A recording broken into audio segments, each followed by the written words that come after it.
Jadi yang etika orang Jawa itu tidak mengenal benar atau salah.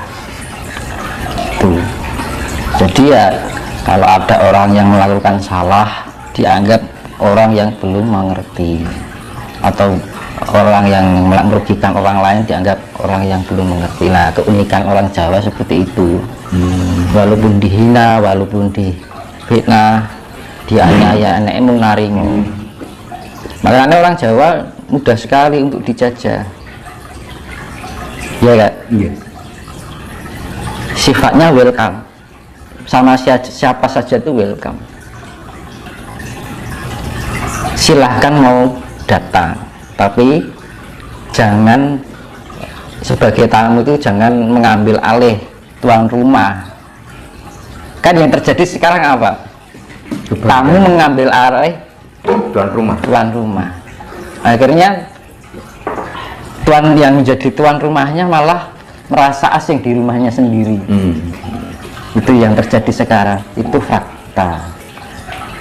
Saya tidak menyebutkan yang mana, kita bisa simpulkan sendiri-sendiri, karena sesuatu yang sifatnya fakta itu kan jelas, bisa kita lihat. Makanya itu loh, wong Jawa jolali Jawa. Nah, kita tidak mendidik kita menjadi orang yang mudah membenci orang lain. Itu tidak mengajarkan orang yang mudah menunjukkan emosional, amarah, hingga timbul peperangan. Gitu. Sekarang saja, Mas. Sekarang hal sepele aja jadi masalah dibesar-besarkan, kan itu. Ya. Sekarang aja sudah perang, meskipun nggak perang fisik. Satu contoh di medsos kan banyak yang terjadi kebencian, perpecahan yang mengatasnamakan agama, keyakinan. Ya makanya itu kan agama itu apa terjadi? Yang namanya agama itu kan ageman, ya. Busono. Makanya di dalam Jawa itu yang namanya Trikawula Busono, artinya tahu Trikawula Busono, yaitu Trisula Weda itu. Nah, Trisula Weda itu kan konsepnya itu adalah kita bisa memahami tentang penciptaan, kita memahami tentang pemeliharaan, dan memahami tentang kesempurnaan. Ya, itu diterapkan dalam ajaran yang namanya Sangkan Paraning Dumadi. Kembali ke situ lagi, ya kan? Akhirnya diterapkan dalam sastra sastra Jendro Hayuningrat Pangruwate Biyu. Kita lebih mengolah segala intuisi kita, rasa kita, cipta kita, agar kita bisa berselaras. Kalau kita sudah bisa menyelaraskan, itu sifatnya memelihara. Makanya pemeliharaan itu sifatnya lebih melestarikan diri. Nah, kalau sudah lestari itu yang namanya indah, beautiful.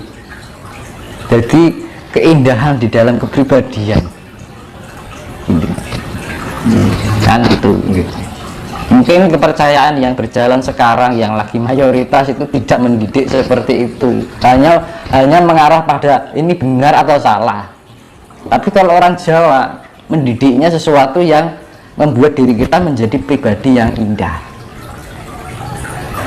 Kalau indah kan enak disalang, kita ngobrol juga enak, kan ngono. Nek wong arogan si ngomong salah sidik jadi perkara tersinggung, ya kan, terlalu benar dengan apa yang dia yakini. Kalau orang Jawa fleksibel, kayak karet, kayak air, sifatnya seperti air. Dimanapun tempat berada, air itu mau di dalam, mau berliku-liku, dalamnya itu atasnya tetap datar. Itu sifatnya orang Jawa seperti itu, air sifatnya. Tenang tapi menghanyutkan. Ya, sifatnya datar, nggak lebih nggak kurang. Arning dimanapun berada sifatnya datar. Orang rumangsa keduluran ya ora di dalam kita selalu menempati dimanapun ruang itu, ya kan. Air itu kan walaupun dataran kedangkalan atau dalam itu dia mengikuti, tapi atas ya tetap datar. Itu simbol dari orang Jawa seperti air. Mas, kita kembali ke yang bahasan tadi Mas tentang ajaran Budi. Nah itu tadi, nah, saya dulu pernah jelaskan di video yang awal-awal dulu. Nanti kalau sudah timbul ajaran Budi, semua bahkan dunia kan mengakuinya, Mas. Jadi tidak Nusantara saja yang mengakuinya, betul Bang ya? Apakah itu Mas yang kalau saya berpikirnya gini, Jawa menjadi mercusuar dunia? Kalau saya berpikirnya gini, gimana Mas? Andai saja Ya. saat ini atau tahun-tahun dulu Jawa ini nggak hilang, budaya Jawa ini loh, ajaran Jawa ini nggak hilang, dan mungkin semua orang di dunia ini mendalami ajaran Jawa, kayaknya nggak ada kehancuran alam ini, nggak akan mungkin ada bencana-bencana sekarang ini, pasti. Andai saja, betul. Andai saja dari zaman kerajaan sampai sekarang, kalau budaya Jawa ini masih terlestarikan sampai sekarang, mungkin nggak ada bencana alam kayak yang terjadi sekarang ini. Jadi menjadi dasar utama apa akhirnya terjadi bencana ini? Moralitas kemanusiaan manusia itu sudah tipis. Ekologi manusia itu, pengetahuan tentang ekologi manusia itu sudah tipis. Tipisnya hubungan manusia dengan ekosistem dan alam semesta. Kalau orang Jawa menghormati hewan, menghormati tumbuhan, pohon, laut, gunung, semuanya dihormati. Berarti logikanya Mas, terjadi bencana seperti saat ini itu karena orang Jawa, bahkan orang Nusantara, orang Nusantara itu sudah kehilangan jati diri, sehingga terjadi dampak seperti ini. Sebagian besar. Nah, makanya beruntunglah bagi orang-orang yang masih nguri-nguri budaya ini leluhur. Tapi zaman sekarang Mas, orang itu kalau nguri-nguri budaya leluhur, ya kan?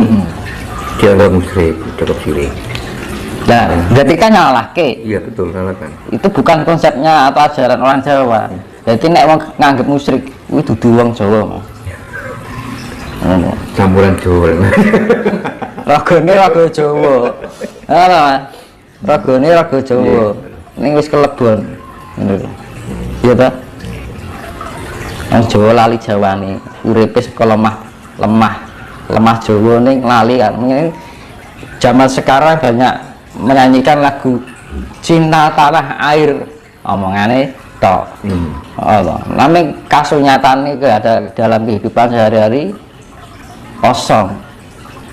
Jadi jangan hanya sebatas sebuah lagu. Ada kan lagu cinta tanah air ning Indonesia kan itu ono lagu nih kata-kata cinta tanah air gitu. Sekarang apa dari terciptanya lagu kuwi sampai sekarang itu menjadi lagu, tapi tidak menerapkan hikmah dari lagu itu untuk diterapkan dalam kehidupan. Ngopo kok dadi lagu tok? Ini sakake sing gawe lagu. Ngono. Iya. Sing gawe lagu iki ben orang itu dengan lagu-lagu itu biar terucapkan oleh semua orang bangsa Indonesia gitu, rakyat Indonesia, tapi cuman hanya dipakai sebatas lagu. Ini orang diserapi makna dari lagu itu untuk diterapkan dalam kehidupan itu.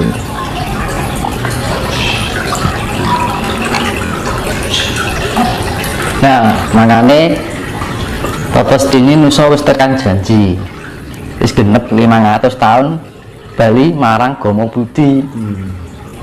Itu loh maksudnya.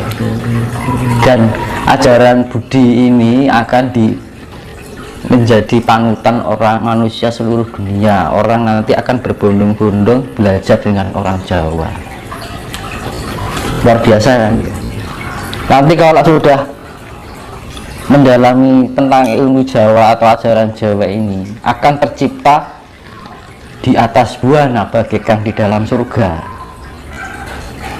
di atas bumi bagaikan di dalam surga. Semar bangun kayangan. Mas. Itu situasi dunia besok kalau sudah ada agama Budi ini akan tentu mas? Pasti ya. Namanya Hasmoro Toro. Asmoro kasih Toro itu jaraknya meluas, merata. Kira-kira masih lama apa enggak mas? Nah ini sudah tandanya sudah banyak. Ya. Apa? Itu nanti akan banyak perubahan. Yang awalnya berkuasa akhirnya terkikis mas. Kekuasaan yang sifatnya kapitalisme, yang sifatnya menguasai, istilahnya gimana ya, banyak orang tertindas karena kekuasaan itu. Nah yang tertindas mulai ada kenaikan. Nah yang ditindas apa? Satu, kepercayaan. Kedua, negara. Kemanusiaan, kehewanian. Itu nanti yang di tahun-tahun berikutnya tertindas, nanti akan ada kenaikan derajat. Tapi yang menindas ada penurunan derajat. Misalkan nih, Jawa ini kan terkikis sudah beberapa tahun. Ada lonjakan, orang pada berbondong, terbuka hatinya untuk nguri-nguri budaya ini para leluhur, ajaran ini leluhur. Mulai pesat orang yang tertindas, katakan ada sedikit akan terkikis yang menindas itu. Jadi kalau dibalik ini mas. Iki wong sing ning misar ya, iki sing ning dhuwur ke dunia lagi. Berarti intinya gini mas, kalau itu yang dinamakan wong cilik itu nanti akan diangkat derajatnya. Diangkat.